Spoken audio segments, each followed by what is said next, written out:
All right, it's on, I guess.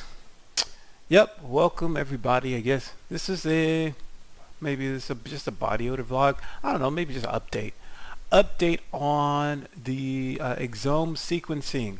I always have to say this beforehand. People don't know what exome sequencing is. It's where you have a genetic test to evaluate 20,000, I don't know if it's 20,000 or 22,000 genes within your body, determine if there's any type of malfunction or anything irregular within your genes. Why did I do this? I did this because I have this weird unknown body odor, abnormal odor, that happens whenever I eat certain foods. There are certain foods that I have identified that worsen my odor, but I'm still not I'm still completely unsure of what are the specific foods that's causing me to smell bad. I mean, naturally, the ones I do know for a fact, or ones I've observed that worsen my odor to a noticeable degree, is meat, is sugar, and dairy, but there could be other things. And at the same time, I was trying to get to the bottom of what is actually causing odor.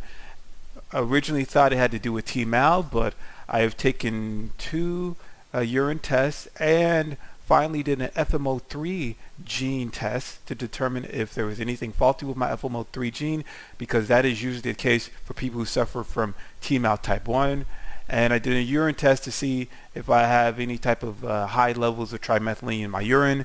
They both came out negative, so I did the exome sequencing to see maybe there's some type of faulty gene that might be a clue as to why this is happening.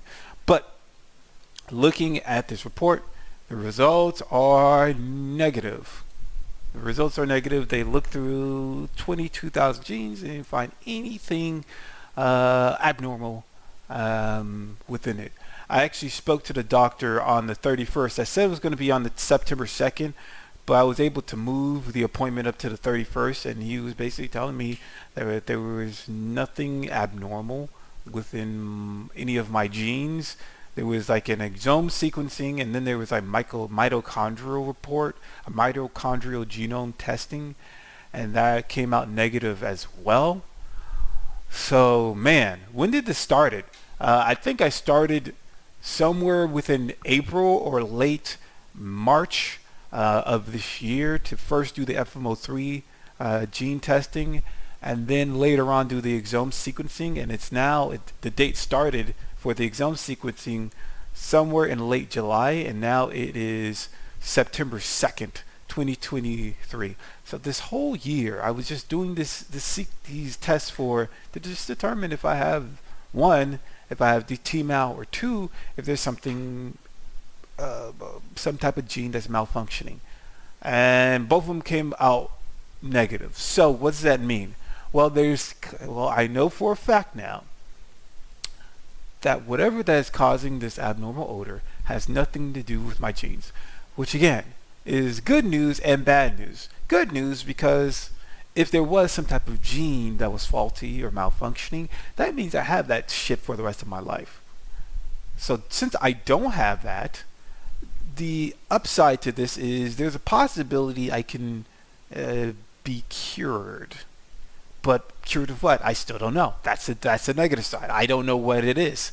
And since I've already looked into GI, I went to gastroenterologists, which weren't really helpful. I went to dermatologists, weren't helpful. Definitely primary care physicians are not helpful.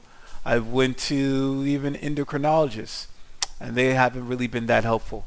So now, after I did the test, he told me, okay, since we did the test, we did the FMO3 gene testing, and we did the whole exome sequencing, and it came out negative. There's about a couple of options we can do. The first thing he said, okay, we only know that there are about 5,000 to 6,000 known genetic disorders. There's 22,000 genes, but what we have documented is only 5,000 to 6,000. So there's a possibility that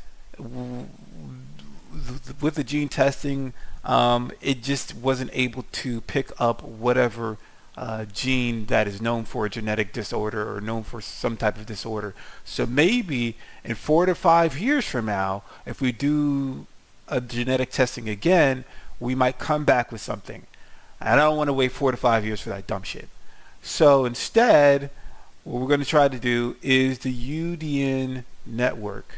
I spoke about this early on within this year. UDN is the Undiagnosed Diseases Network. So this is where you basically apply for this program, where there'll be like specialists from all across the world that might help you diagnose an undiagnosed disease. So what you have to do, what's the important thing to even be a part of this, to apply to this program, is you have to get some type of recommendation, some type of letter from some physician in order to even go through the process. So he provided me with this letter right here, and I don't know if I'll just read the first paragraph. To whom it may concern, Mr. Jermaine Forbes is a delightful, not really delightful 33-year-old gentleman who initially presented to us for genetic evaluation of abnormal body odor concerning for possible inherited etiology. He reports having noted abnormal body odor from around age 15 while he was in high school.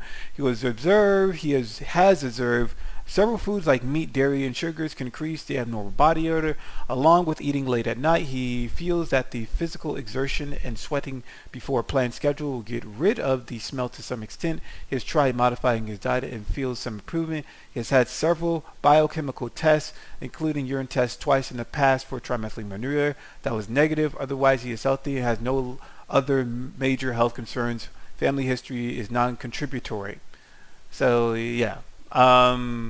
Yes, and the thing about this UDN thing, the process is they are going to they have a higher priority of undiagnosed illnesses that might be terminal, or that have a higher likelihood of you dying if you don't get this fixed or resolved. They put that as a high priority. So with my condition, not really, well, at least I don't know I'm going to die. I don't think so. They're going to put my condition as a lower priority, and usually within the process of doing this application, it takes like years for someone to respond back. So I don't want to fucking wait years, but I ran out of options and I don't really have any other idea to do. I can go back to a GI doctor, but most gastroenterologists don't know what the fuck is going on, and they're probably not going to be helpful. If this is not a metabolic issue, then it has to do with going back to the digestive system. Something is not being processed properly.